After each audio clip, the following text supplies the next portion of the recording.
Então, vamos começar. Nós vamos trabalhar com diagnóstico, com prognóstico, com tratamento. E eu sei que é difícil para vocês acreditarem, mas diabetes tem cura. Tá? Nós temos, inclusive, um colega aqui dentro da sala curado, que vai poder, depois eu vou deixar ele falar. Mas é isso aí. Você não está acostumado com isso. Você está acostumado a tratar para o resto da vida. Mas eu quero dizer para você que o enfoque aqui hoje vai ser totalmente diferente. Levam-se 24 horas para se completar uma volta. A Terra gira em volta dela. Chama rotação. Se você pegar na área, no Equador, e medir a Terra, a circunferência da Terra, dá 40.192 quilômetros. E ela faz isso, esse giro, em 24 horas. Ou seja, a Terra está girando 1.675 quilômetros por hora. Nós estamos girando, tá? 1.675 quilômetros por hora de rotação. Esse é um dos movimentos da Terra. O outro movimento da Terra chama translação, que é a volta que ela faz em volta do Sol, que ela gasta 365 dias e 6 horas. Por isso que de 4 em 4 anos, fevereiro tem 29 dias. Agora você entendeu porque tem um ano bissexto. Porque como ela faz em 365 dias e 6 horas, 4 vezes 6, 24, a cada 4 anos tem que ter um dia a mais. E ainda tem uns minutos que você não contou, que a cada 100 anos tem um dia a mais. Nós não passamos por isso ainda, mas quem sabe vocês mais jovens vão passar. Vai chegar uma hora que tem mais um dia ainda, que acontece cada 100 anos, porque ainda tem uns minutos ali para contar. Tá bom? Esse é o movimento de translação. É ela rodando em volta do Sol. Eu quero que você pare para pensar comigo um pouquinho só. Julho faz frio em São Paulo, faz calor em Nova York. Dezembro faz calor em São Paulo, faz frio em Nova York. Ou seja, quando é inverno aqui, é verão lá. Quando é verão aqui, é inverno lá. Mas São Paulo e Nova York estão na Terra. Onde a Terra estiver, São Paulo e Nova York estarão. Por que aqui acontece isso? Quando é inverno no hemisfério norte, é verão no hemisfério sul. E vice-versa. Eu sei que muitos de vocês vão parar para pensar nisso. Naquele nosso raciocínio de pensamento sistêmico, é importante que você entenda isso. Imagine que isso aqui é o Sol. Imagine que isso aqui é a Terra girando em torno dele. Só que a Terra, meus amigos, tem um tilt. O eixo da Terra é assim, ó. Vamos imaginar que a tampinha da garrafa seja o Polo Norte. E o fundo da garrafa seja o Polo Sul. Então, quando está assim, ó, é verão no Polo Norte, olha lá, é inverno no Polo Sul.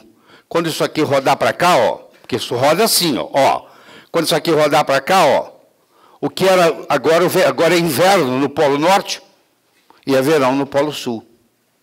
Então, a explicação das estações é por causa do tilting, é por causa desse desvio, essa mudança do eixo da Terra, que ela é inclinada.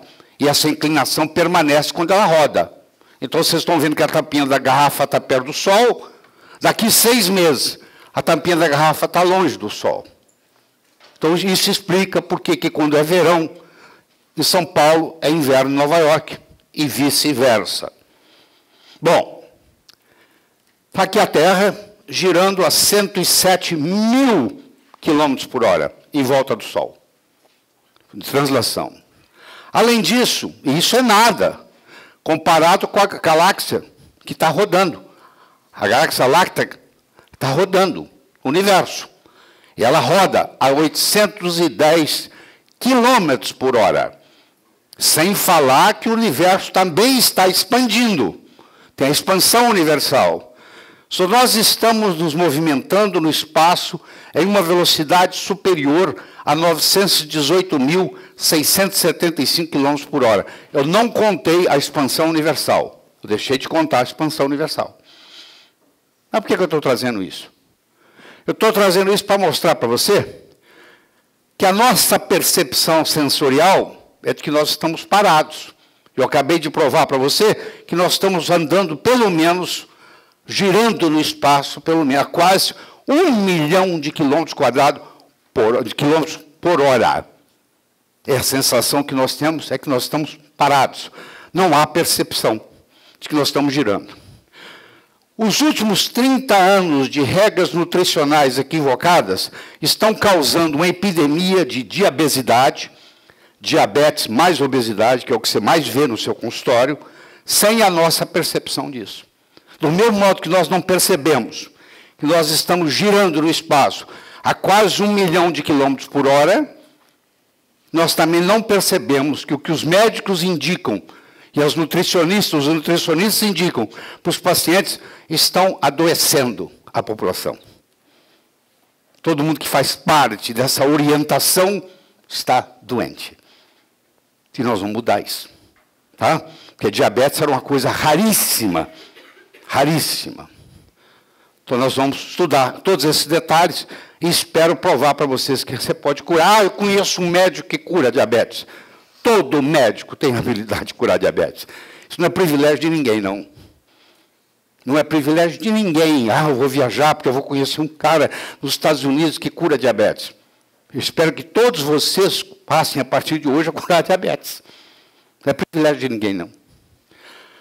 Vocês estão vendo que, se eu comparar 1994 e 2004, diabetes e obesidade, elas aumentam na mesma proporção.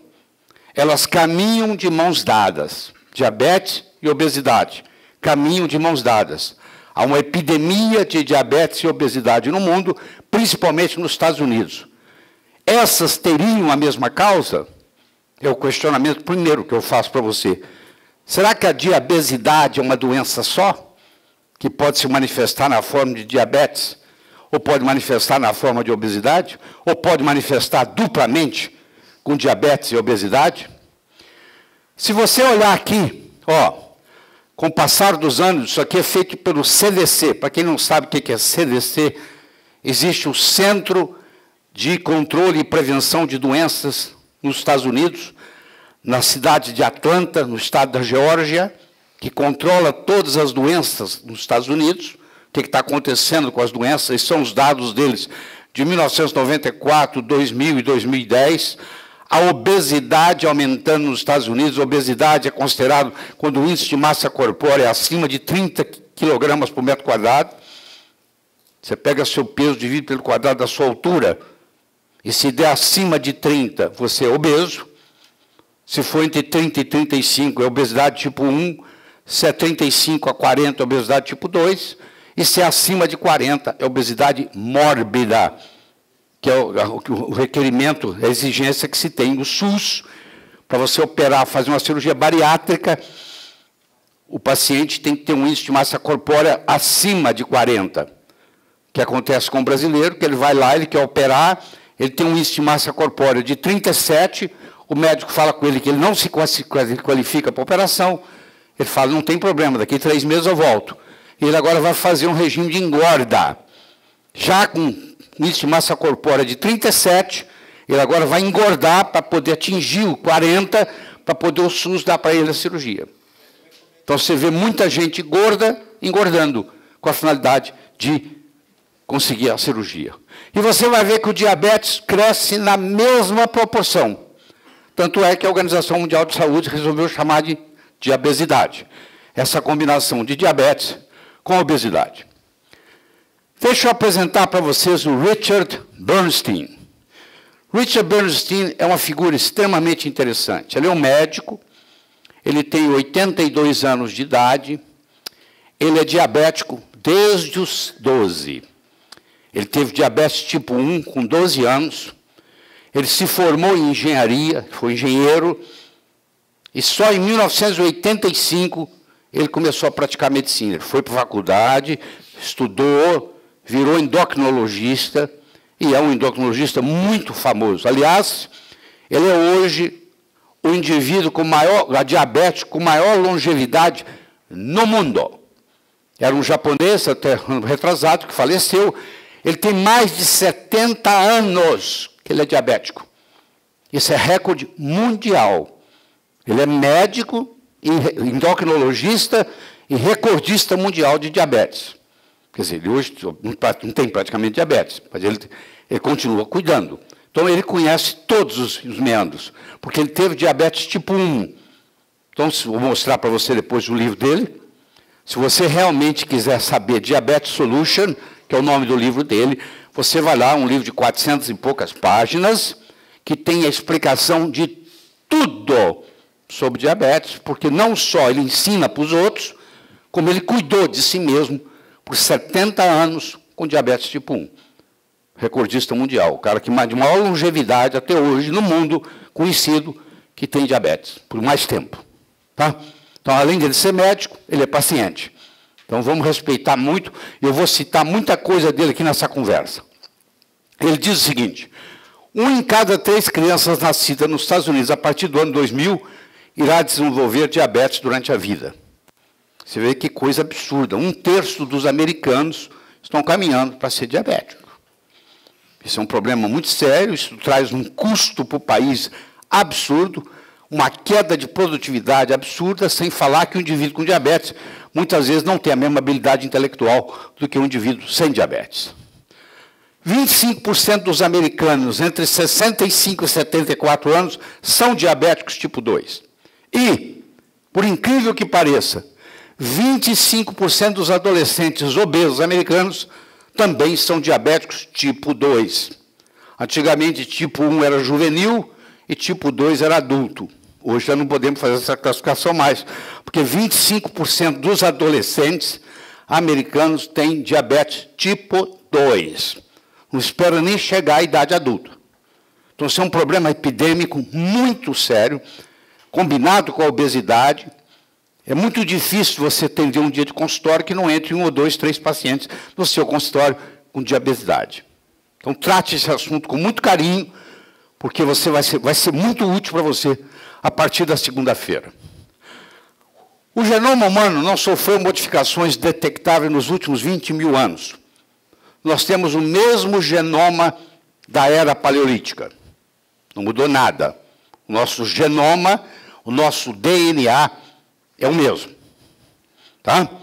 Nos últimos 100 anos, houve um aumento explosivo de inúmeras doenças degenerativas, principalmente câncer, diabetes, infarto do miocárdio, etc.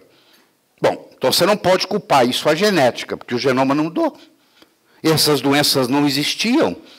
O Dr. Paul White, chefe de cardiologia de Harvard, levou 7 anos procurando um infarto do miocárdio. Ele trouxe um eletrocardiógrafo que ele comprou do Eindhoven, na Holanda, que foi quem inventou o eletrocardiógrafo, e ele ficou durante 7 anos procurando um paciente com infarto em Boston, Massachusetts. Os colegas riam dele: joga essa porcaria fora, essa doença não existe nos Estados Unidos. Ele gastou 7 anos para descobrir um infarto. Em 1930, morreram 3.000 pacientes nos Estados Unidos de infarto do miocárdio. Em 1960, morreram 300.000. Vou falar de novo. Em 1930, morreram 3.000 pacientes de infarto do miocárdio nos Estados Unidos. Em 1960, morreram 300.000. E o genoma é o mesmo. O que você acha que está causando isso? O meio ambiente, a alimentação, essa orientação absurda que nós recebemos dos colegas médicos, de como devemos comer. Que tem uma lavagem cerebral e todo mundo segue e todo mundo está doente. Essa é a grande verdade. Então, qual é a causa de todas essas doenças crônicas? Por que nós estamos doentes? Por que a população, em geral, está doente? Vocês já tiveram oportunidade comigo de discutir a tríade 1. Nós dividimos o corpo em tríades. A tríade 1 é o pâncreas, a tireoide e a adrenais. A tríade 5, por exemplo, é testosterona, progesterona e estradiol. E assim vai. A tríade 2 é cérebro, imune, intestino. A tríade 3 é linfático, é rins, fígado, e assim por diante. Mas vamos focar aqui nessa aqui. Eu já discuti com vocês adrenais, muito bem. Já discuti com vocês tireoide, em detalhes. E ficou faltar discutir em detalhes com você o pâncreas. Então, eu quero começar a discussão do pâncreas com vocês. Então, nós temos aqui essa tríade, esses 3 órgãos fazem um órgão só, isso aqui trabalha num acorde, é um uníssono, igual um jogo de xadrez, se eu mexer na adrenal, eu mexo na tireoide, se eu mexer na tireoide, eu mexo no pâncreas, e assim por diante. Não tem jeito de eu mexer numa sem mexer na outra. Então, você tem que aprender a pensar nisso aqui como um órgão único, e como você deve estar lembrado, isso é a porta de entrada das doenças. Quando você estiver no seu consultório, ajuda lá, Manuel. Quando você estiver no seu consultório, um paciente doente, você sabe que ele tem ou comprometidas adrenais, ou a tireoide, ou o pâncreas, ou as 2 ou 3 dessas. Então, chegou um doente, você já sabe que começou pela porta 1. No caso do excesso de trabalho do pâncreas, vamos pegar a diabetes tipo 2, onde há uma hiperinsulinemia por muitos anos, aí os pâncreas começam a trabalhar mais do que deveria, e do mesmo modo que você tem exaustão adrenal, você tem exaustão gonadal, você tem exaustão pancreática. Chega uma hora que o pâncreas não aguenta mais a superprodução, ele trabalha 24 horas por dia produzindo insulina, chega uma hora que ele chuta o pau da barraca, ele entra em exaustão e a diabetes se manifesta. Muitos anos antes, 10, 15 anos antes, a resistência insulínica estava lá. Ninguém deu bola, ninguém tratou, ninguém diagnosticou. Até que um dia aparece ele para o indivíduo diabético, na noite por dia. Não é da noite por dia, isso leva muitos anos, muitos anos. Inclusive, tem gente que tem resistência insulínica que nunca vai ficar diabético. Vai viver menos, vai ter problemas sérios, problemas diabéticos sem ser diabético. Quero que você saiba disso. São os chamados pré-diabéticos. Tem gente que vai ficar pré-diabético a vida inteira, vai ter as complicações do diabetes e nunca foram diabetes. Por exemplo, catarata. Como é que eu tenho catarata se eu não sou diabético? Você é pré-diabético. Toda vez que você comeu, a sua glicemia subiu muito, fez glicação do cristalino e você desenvolveu catarata. Não precisa ser diabético para desenvolver catarata. Aliás, uma coisa que todo mundo vai estar tendo hoje é a catarata, porque as pessoas estão vivendo mais tempo e a glicação se manifesta no cristalino. Vamos pegar a Sueli. Ela tem 36 anos, é uma representante comercial que passa grande parte do seu tempo em viagem de negócio. Está acostumada a comer lanches de máquina de sanduíche, a sair para jantar com os clientes 3 vezes por semana. Uma das piores coisas que você pode fazer na vida é comer fora. Ela não relata problemas com ganho de peso e ingere carboidratos à vontade. Sua visita médica é por episódio de candidíase vaginal, que é muito comum em pacientes pré-diabéticos, recorrente. Apesar de se orgulhar de seu corpo, suas calças parecem muito apertadas para ela. Ela diz que não é obesa, mas você vê que ela tem um certo grau de sobrepeso. Então, ela tem o que se chama de dominância pancreática. O problema dela está no pâncreas, que nós vamos avaliar. Então, aqui está o pâncreas. O pâncreas, ele tem dupla finalidade. Ele é um órgão exócrino, ele é um órgão endócrino. Primeiro, vamos ver a parte exócrina dele. A parte exócrina dele, ele produz enzimas digestivas, ele produz amilase, lipases, proteases, ele produz zimógenos. Eu sei que você não lembra mais o que é zimógeno. Vou relembrar você. Zimógeno é uma pré-enzima. É uma enzima que ainda não foi ativada. Ela é chamada de zimógeno. Então, eu tenho o tripsinógeno, que é um zimógeno, que vai virar tripsina. Eu tenho o quimiotripsinógeno, que é um zimógeno, que vai virar quimiotripsina. Tem uma enzima chamada nuclease e o pâncreas produz bicarbonato. Eu vou te mostrar onde é que o pâncreas produz bicarbonato. E ele joga esse bicarbonato aqui no duodeno.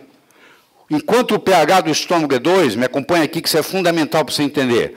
Enquanto o pH do estômago é 2, o pH do duodeno é 8. O que faz o pH do estômago ser 2? Ácido clorídrico. O que faz o pH do duodeno ser 8? A produção de bicarbonato, por um tipo de célula especial chamada ductal, que produz essa parte exócrina do pâncreas. Mas o que mais nos interessa hoje aqui, e eu vou estudar em detalhes com você, é a parte endócrina do pâncreas. Nós temos muito que aprender sobre isso, sobre a parte endócrina do pâncreas. Mas vamos ver a parte exócrina primeiro. Aqui estão os zimógenos. Por exemplo, vamos pegar o tripsinógeno. O tripsinógeno é um pré-enzima. Sob a ação de um ativador chamado enteroquinase, que está na parede intestinal, ele vira tripsina. A tripsina, por sua vez, é um ativador de vários zimógenos, formando as enzimas. Então, essa é a parte exógena do pâncreas, muito importante, que, infelizmente, com o passar dos anos, vai diminuindo. Então, muitas vezes, para você ter saúde, você precisa suplementar com enzimas pancreáticas. Isso é a parte exócrina do pâncreas. Agora, convido você a estudar comigo a parte endócrina do pâncreas. Aqui estão as ilhotas de Langerhans. Vocês vão ver que tem 4 tipos de ilhotas de Langerhans. 4 tipos. E aqui estão as células acinares e as células ductais, que fazem parte do pâncreas exócrino. A célula ductal, por exemplo, é a célula que produz bicarbonato. Mas vamos focar nas ilhotas de Langerhans. Foi Paul Langerhans, tem um S no final, que era um biólogo, pesquisador alemão, que descobriu isso. Então, aqui estão as ilhotas de Langerhans. Eu tenho a alfa, aqui, ó, que produz glucagon, que tem efeito oposto da insulina. Enquanto a insulina vai, o glucagon está voltando. Enquanto um diminui a glicemia do sangue, o outro aumenta a glicemia. Se eu tiver hipoglicemia, o glucagon aparece para me trazer glicose. Se eu tenho hiperglicemia, a insulina aparece para eu diminuir a glicemia. Então, eles têm efeitos opostos. E aqui ele é produzido, é o glucagon. É produzido aqui nas células betas 2 hormônios importantes. Um, você conhece, chama insulina.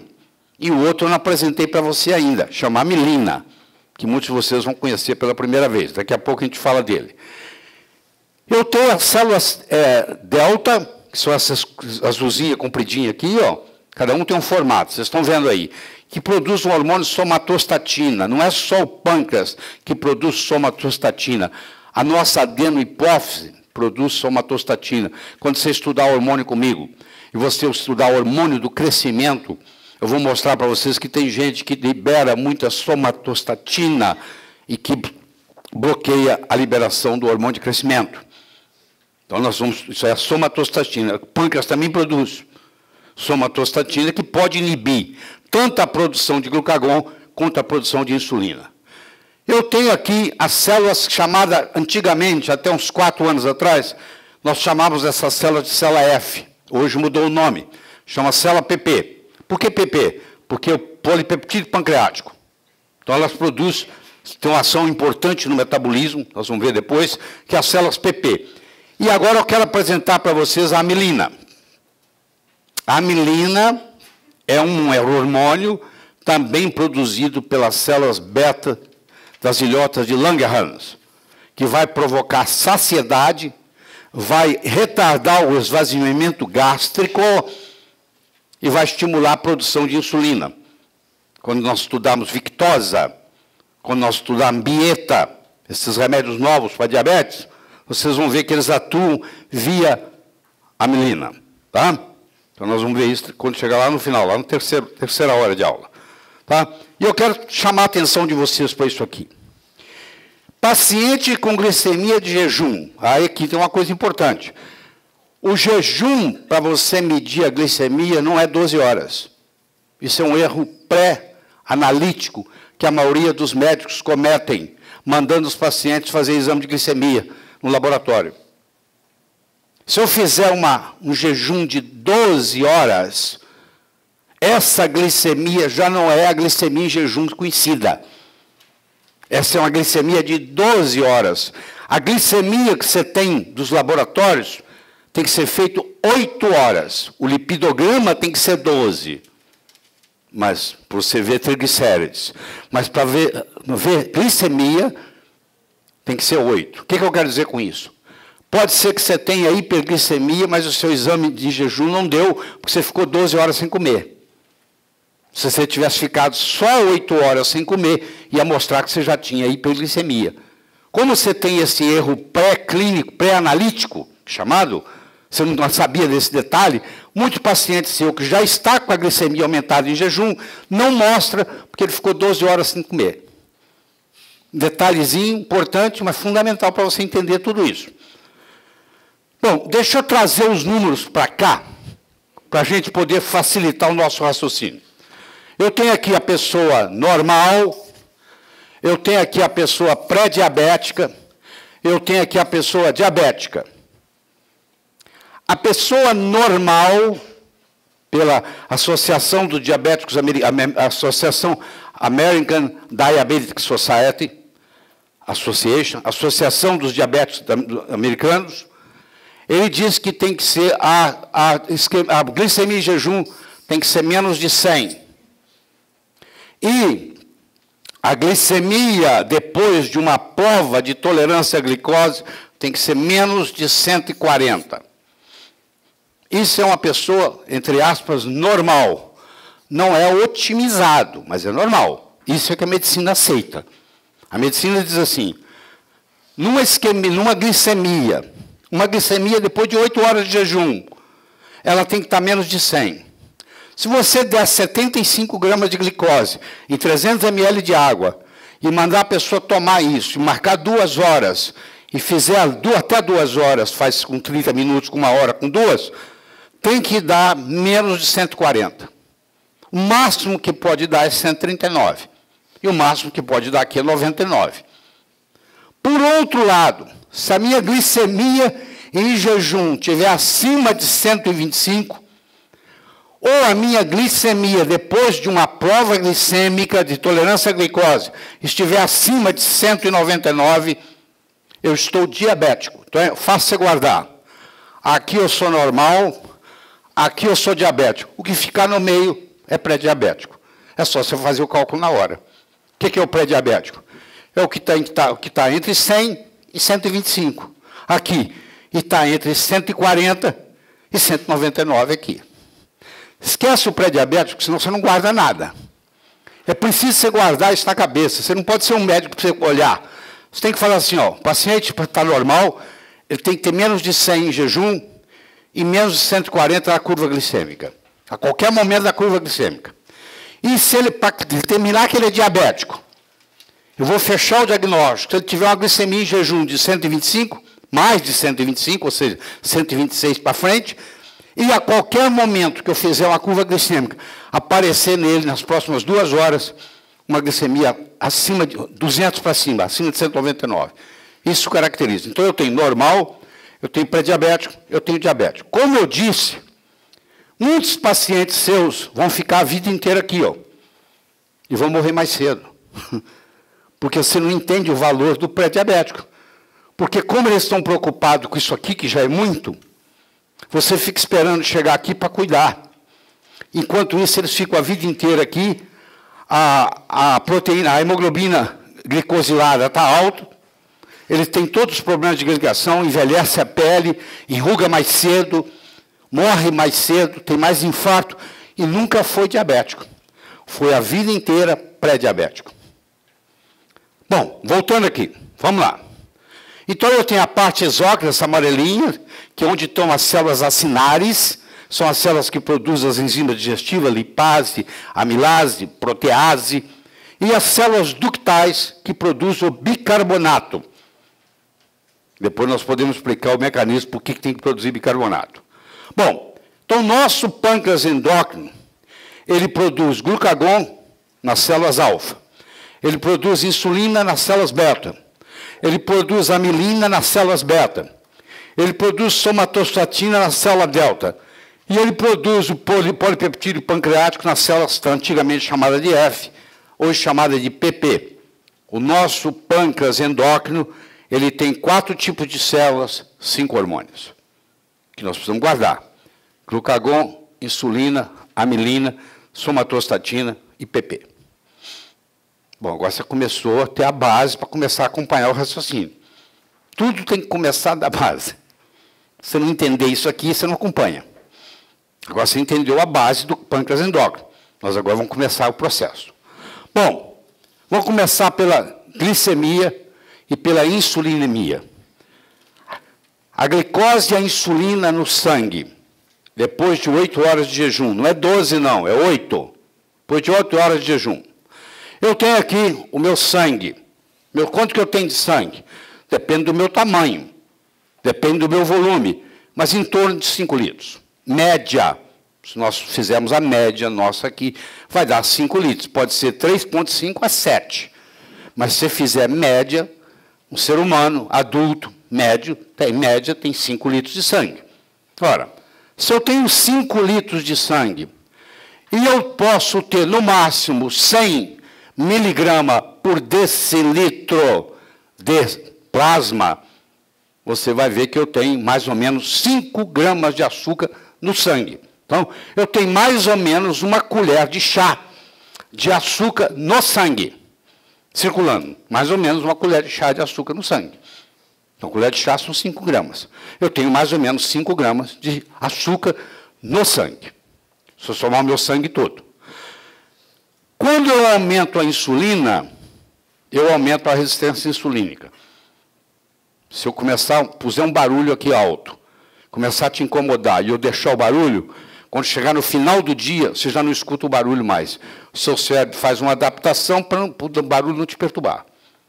Se eu tiver um cheiro ruim aqui de esgoto, e você chegou e te incomoda, mas se você mora lá na periferia e o esgoto está lá 24 horas por dia, você que mora lá já não sente mais. Chama down regulation.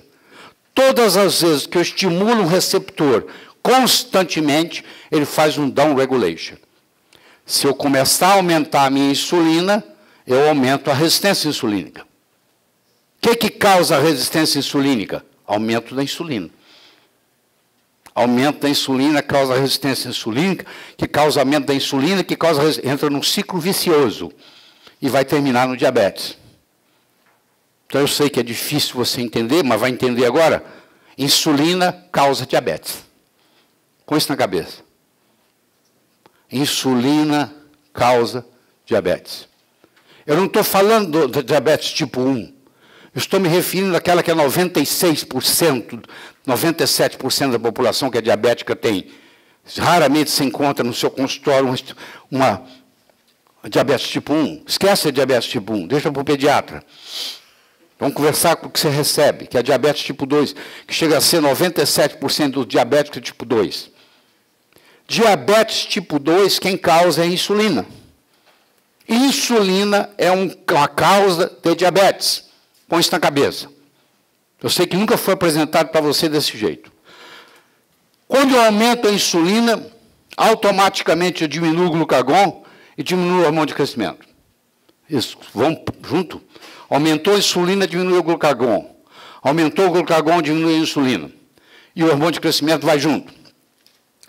A insulina ideal não é 23, não. É 5. Depois de 8 horas de jejum, se você realmente quer estar saudável, você tem que ter a sua insulina de jejum menor que 5. Poucas pessoas nessa sala têm insulina de jejum menor que 5. Muito poucas. Eu diria que menos de 10%. Tem insulina de jejum 5. Faça a sua insulina depois de 8 horas em jejum e vê quanto é que ela está. O ideal é que ela esteja entre 2 e 5. Tem gente aqui, inclusive, tem embaixo de 2.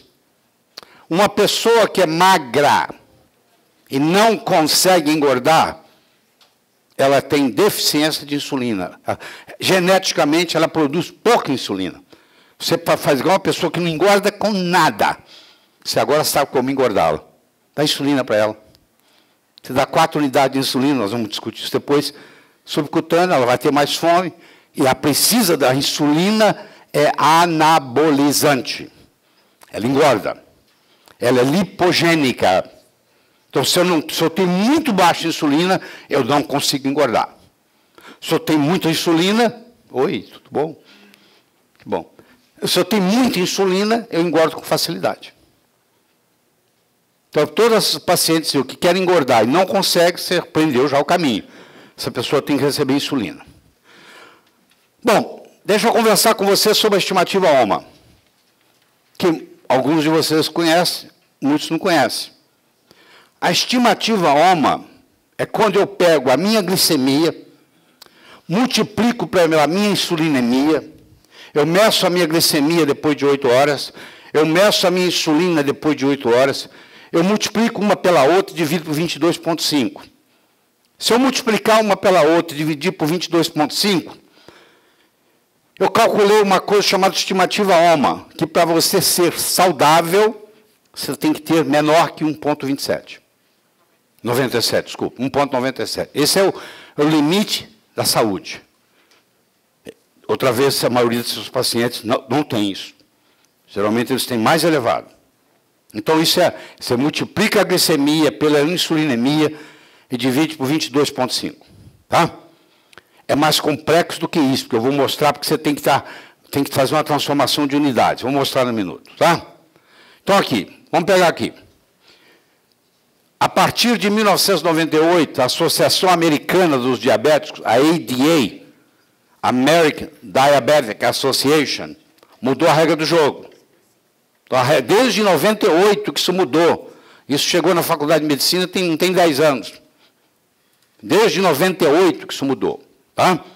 Então é o seguinte, hoje é assim, ó, uma pessoa normal tem a glicemia em jejum de 70 a 99, se passar de 125, 126 ou mais é diabético, foi o que eu coloquei aqui no quadro, e se ela der para essa pessoa 75 gramas de glicose em 300 ml de água, misturar, fizer um xarope, a pessoa tomar em jejum e esperar 2 horas de fazer 30 minutos, 60, 1 hora, vai fazer o que se chama de OGTT, que é a teste de tolerância à glicose oral, conhecido como OGTT. E se estiver acima de 199, ou seja, 200 para cima, ele é diabético.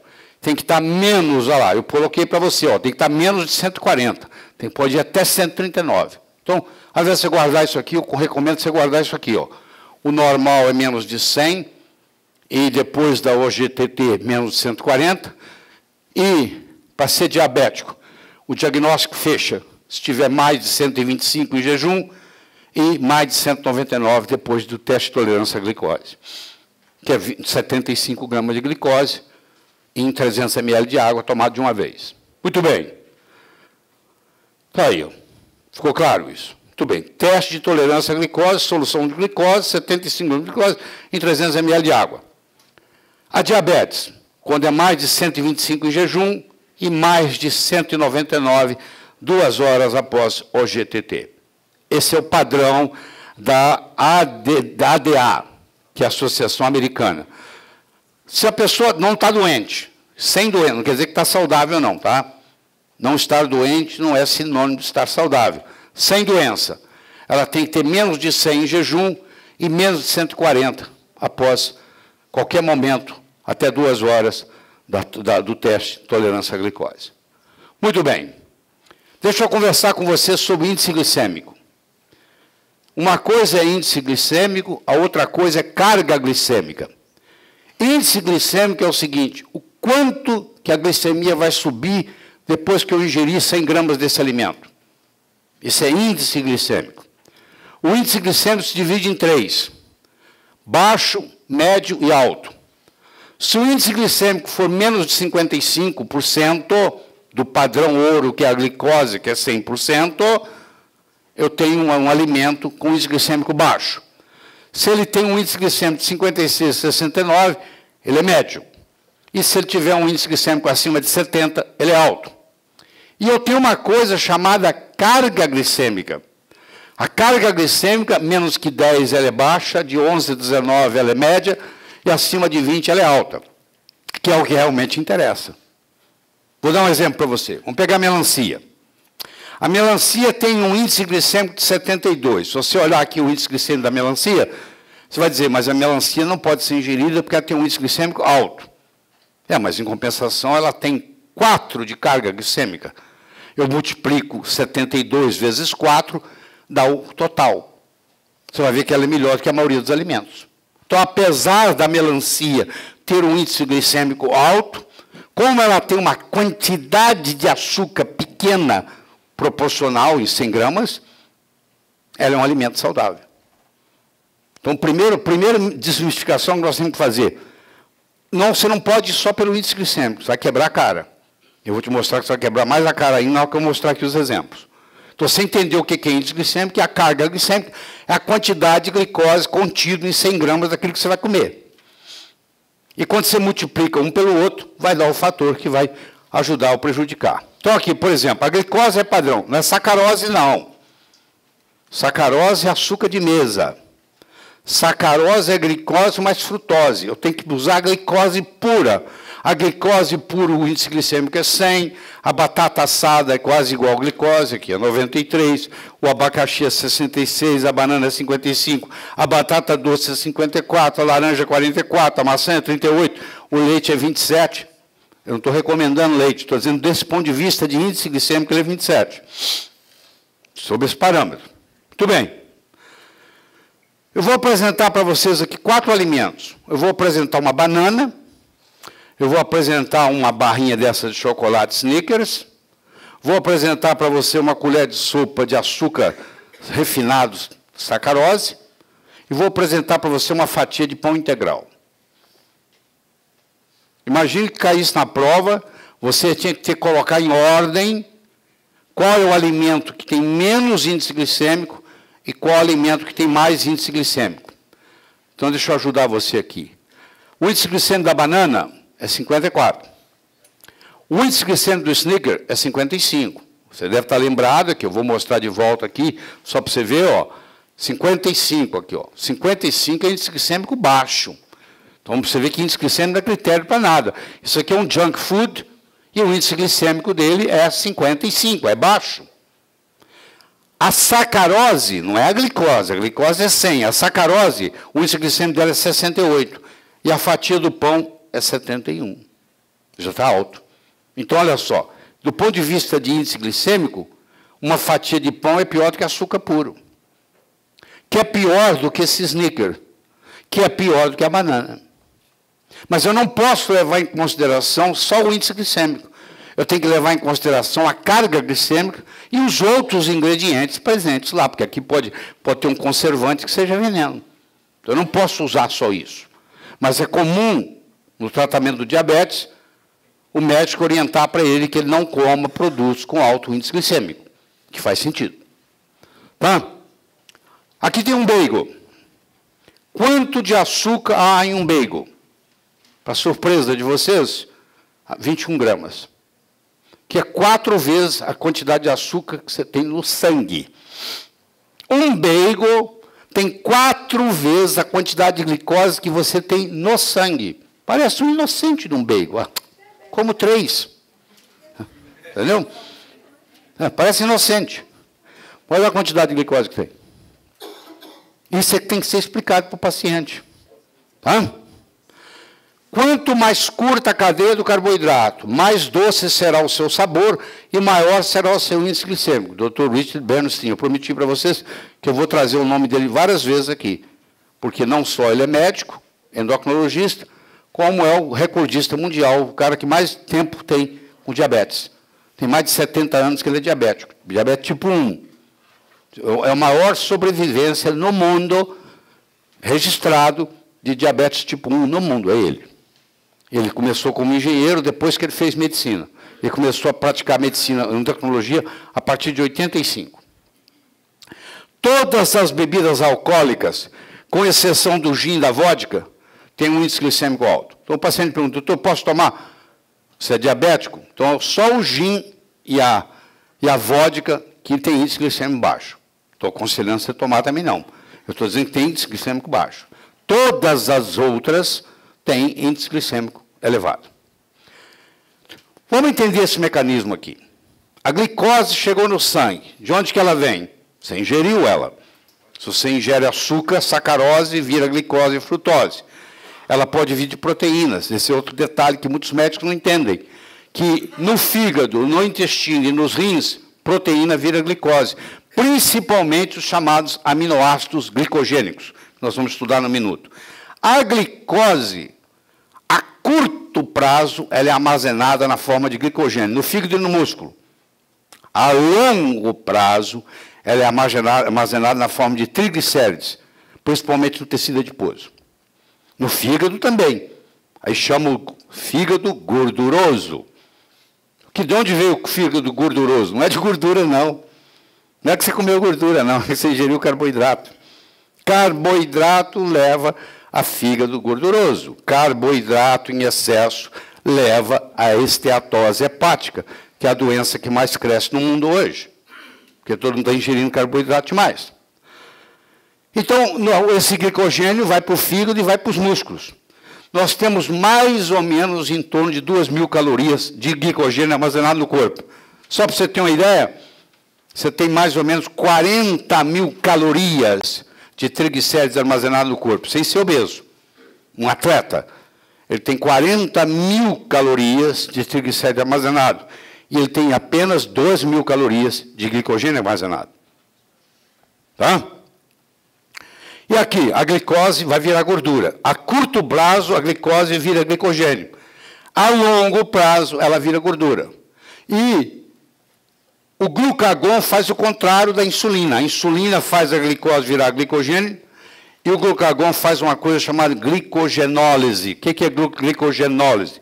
É eu quebrar o glicogênio em glicose. Chama glicogenólise. Tá? E a proteína, existe um grupo de aminoácidos. Eu vou simbolizar aqui pela alanina e a glutamina, que são as duas principais, mas existe uma série, não são os únicos, são conhecidos como aminoácidos glicogênicos.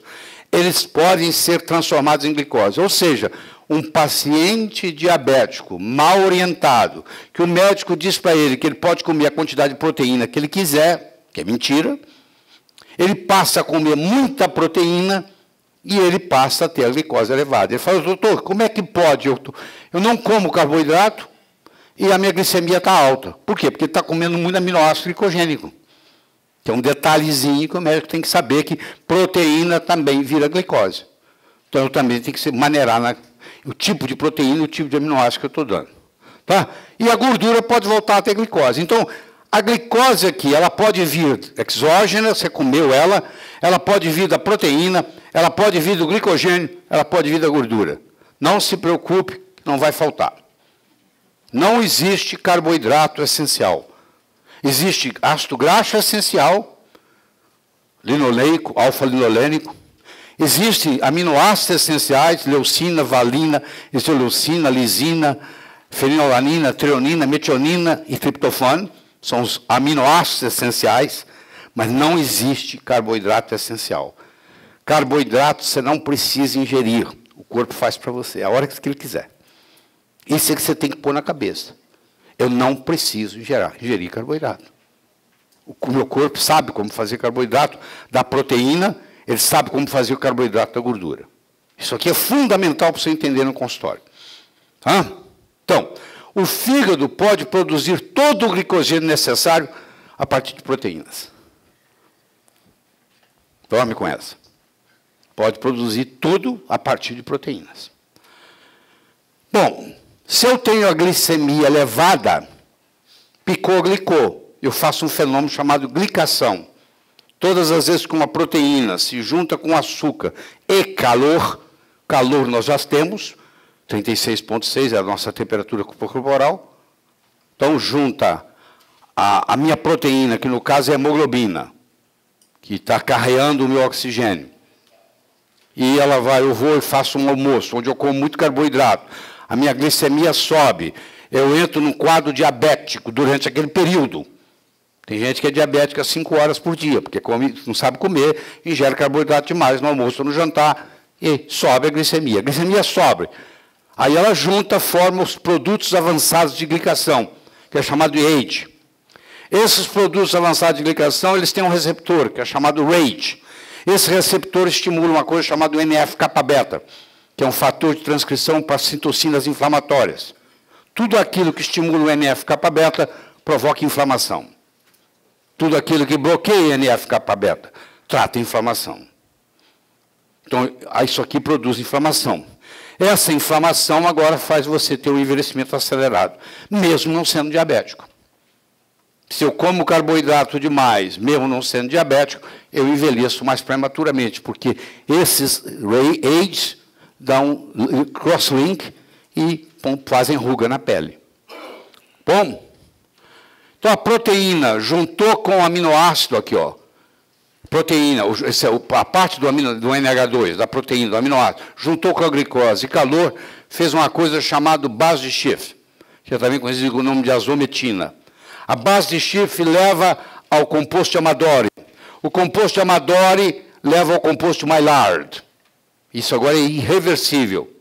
E produtos finais de glicação avançada vão ativar o receptor RACE, estimulando o NF-kappa-beta e fazem o crosslink, ligação cruzada irreversível. Tá? Agora, eu tenho chamado desglicantes. Eu vou para uma festa, eu quero comer carboidrato, eu tomo 500 miligramas de L-carnosina antes de ir para a festa. O que acontece? Se eu tomei a L-carnosina, que é um desglicante, eu não vou, mesmo que a minha glicemia suba, eu não vou glicar. Eu não vou envelhecer por causa daquela festa. Mesmo que eu tenha abusado do carboidrato. Então, L-carnosina aqui, ó, um antiglicante ou um desglicante. Existiu, não sei se ele está vivo ainda, um oftalmologista russo que viajava pelo mundo ensinando as pessoas a tratar a catarata com L-carnosina.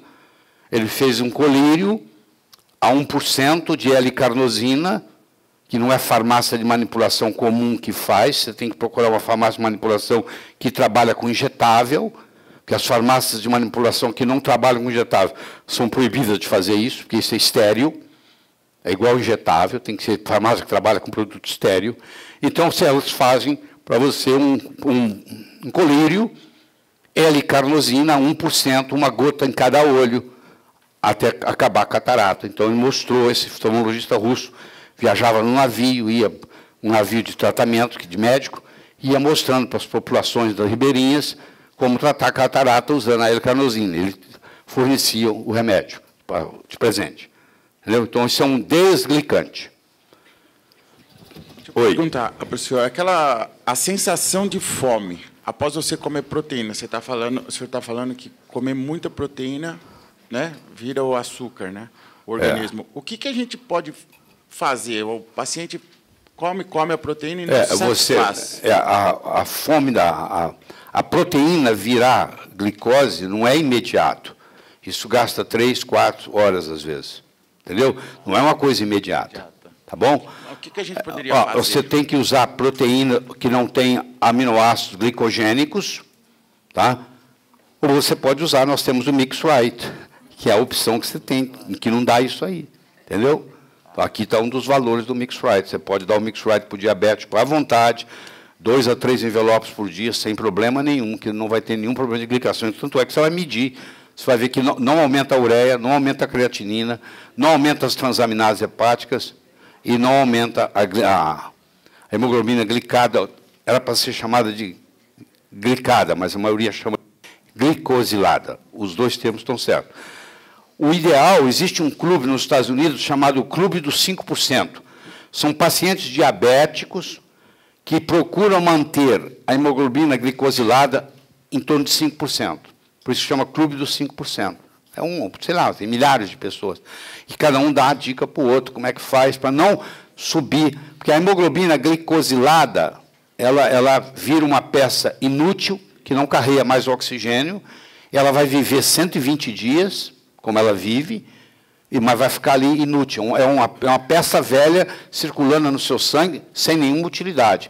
Quanto maior for o percentual de hemoglobina glicosilada no seu sangue, menos você vai viver. Mais acidente vascular cerebral você vai ter, mais infarto do miocárdio você vai ter, mais câncer você vai ter. Então, a pessoa que, por exemplo, vai fazer um exame amanhã, ela quer mostrar que o sangue dela está bom, ela fica uns 2 dias sem comer, ela chega lá, a glicemia está uma beleza, mas a glicosilada não deixa mentir, porque a glicosilada te dá principalmente as 2 últimas semanas, podendo chegar a 120 dias, que é a longevidade de uma hemácia. Mas o sério mesmo são as 2 últimas semanas. Ou seja, uma pessoa, para baixar a hemoglobina glicosilada, ele tinha que ficar 2 semanas, pelo menos, sem comer carboidrato. E ele não sabe disso. Ele quer enganar, então ele só não come glicose por uns 3 dias, mas a hemoglobina glicosilada acusa isso. Pode perguntar. Espera aí, deixa eu chegar o microfone, porque estão gravando. Oi. Considerando que a maioria de nós, às vezes, não tem muito tempo de estar se alimentando nas horas adequadas, a cada 3 horas, eu pergunto para o senhor o seguinte: se nós não temos reservas de aminoácidos e nós não temos também, digamos, muitos médicos não têm conhecimento do mix right, qual o tempo mínimo que nós precisamos comer proteína? Cada quantas horas? Eu sei que você tem um conceito, que eu vou jogar por terra aqui hoje, seu, todo mundo, a maioria. Tem uma história que você tem que comer várias vezes por dia. Isso não é verdade. Isso é mentira. É o contrário. Quanto mais jejum intermitente você fizer, melhor para você. Porque o seu corpo aprende a trabalhar, queimar gordura. Lá na era paleolítica, não tinha açúcar, não tinha carboidrato. A pessoa arrancava uma raiz e olhe lá. Ninguém plantava milho, principalmente transgênico. Ninguém plantava soja, principalmente transgênica. Ninguém fazia isso. Então, você não tinha fonte de carboidrato. O que você fazia? Você matava o bicho, você tirava as vísceras e levava para casa. A carcaça você deixava lá para os animais do mato. Porque o nosso antecessor, o nosso paleolítico ancestral, ele queria a carne com gordura. Então, ele tirava as vísceras todas, levava para casa e deixava a carcaça magra lá para ser comido pelos bichos. Era o contrário. Hoje, se eu falar com você para você comer víscera, você fala, o que é isso? É um absurdo. Toda quarta-feira nós fazemos, faz para mim, bife de fígado na minha casa. Eu não sou o único, sou o único que como, né? Sou o único que como. Mas toda quarta-feira a empregada já sabe, ela faz bife de fígado para mim. Entendeu? Além de ter vitamina K, além de ter vitamina D, além disso aqui, tem uma série de propriedades, que são as vísceras, que não se come mais. Mas, hein? Então, qual a necessidade? Em quantas horas, mais ou menos? Quanto menos frequente você comer, melhor. Por muitos anos na minha vida, eu defendi uma teoria de que você tem que tomar o café da manhã igual a rainha, um rei, almoçar igual um príncipe, uma princesa, jantar como pobre. Trabalhos que eu vou te mostrar aqui de 2013 me fizeram mudar de ideia. Eu vou mostrar ainda nessa manhã trabalhos mostrando o seguinte, que quanto mais tarde você tomar o seu café da manhã, melhor. Aliás, se você não tomar o café da manhã, é melhor do que se você tomar. Isso, eu tive que engolir essa, porque se você gravar minhas coisas, você vai ver que lá atrás eu falava muito disso. Não falava até na televisão. Acho que a Eliana está escutando isso pela primeira vez. Mas eu fui estudar trabalhos recentes, agora, 2013, 2014, e eles jogaram essa teoria por terra, dão o contrário. Aquela pessoa que não toma o café da manhã, ela tem muitas horas de jejum, então chama jejum intermitente. Se eu comi ontem às 6 da tarde e só vou ingerir hoje às 9 da manhã, eu passei 15 horas jejuando. Esse jejum intermitente faz o meu corpo aprender a usar gordura, ao invés de usar carboidrato. E quando eu aprendo a queimar gordura, faz muito bem para o meu corpo, para o meu coração, porque o coração, 70% da energia que ele usa vem de gordura, e principalmente para o meu cérebro. O cérebro é preguiçoso, ele precisa funcionar, ele usa glicose. Se eu tirar a glicose do meu cérebro, ele aprende a usar corpos cetônicos. É a dieta cetogênica, que nós vamos discutir aqui, que trata, por exemplo, a epilepsia. Você pega o paciente que tem 20, 30, 40 convulsões por dia, você coloca o paciente na dieta cetogênica, que foi criada na Universidade Johns Hopkins, há mais de 40 anos, continua, é o lugar do mundo onde mais tem. Então, às vezes, com 48 horas, aquela criança que tinha 30, 40 convulsões por dia, ela passa a ter nenhuma, em 48 horas de dieta cetogênica. Já teve caso desse. Tá? Que, inclusive, a Meryl Streep fez um filme, porque o produtor dela tinha um filho que tinha... Como é que é o nome dele, Neto? Você que acompanha? É a síndrome do... Como é que é? Charles Foundation. O Charles era o nome do menino. O Charles é filho de um produtor famoso, de Hollywood, e esse produtor levou o Charles em todos os neurologistas do mundo. Tem dinheiro. E o Charles chegava a ter 40 convulsões por dia. finalmente chegou na Johns Hopkins University. E lá tem é o único lugar no mundo que uma universidade tem toda a ênfase na dieta cetogênica. E o Charles entrou na dieta cetogênica. Com 48, 72 horas, ele não teve uma convulsão nenhuma. De 40, ele caiu para 0. Então, esse produtor, o Jimmy é o nome dele, ele foi na Meryl Streep e pediu ela para fazer um filme. Como é que chama o filme? Você lembra, não? Mas chegava-se sem convulsões, ele já tinha sido operado. Ah, tinha sido operado. Procuraram e descobriram que era uma dieta de 1930, que estava em esquecimento.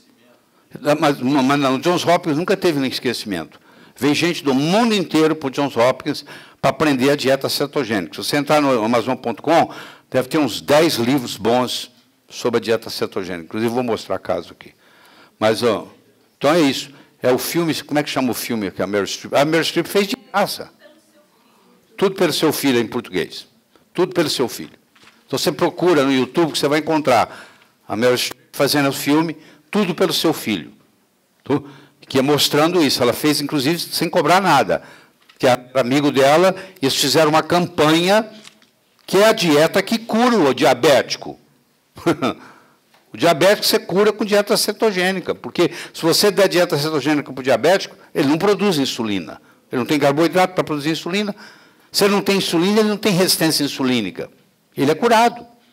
Eles pegaram um grupo de aborígenas australianos, descendentes de aborígenas, já comentei isso com vocês aqui, pessoas que os ancestrais eram índios do mato, da Austrália, os aborígenas, e pegaram um grupo, acho que de 20, diabéticos, todos, diabetes tipo 2, todos eles, levaram eles de volta para a floresta por 21 dias, e eles tinham que comer 3 semanas, comer a comida que os ancestrais comiam, porque ainda tem gente lá comendo essa comida, em 21 dias, todos, sem exceção, curaram da diabetes tipo 2.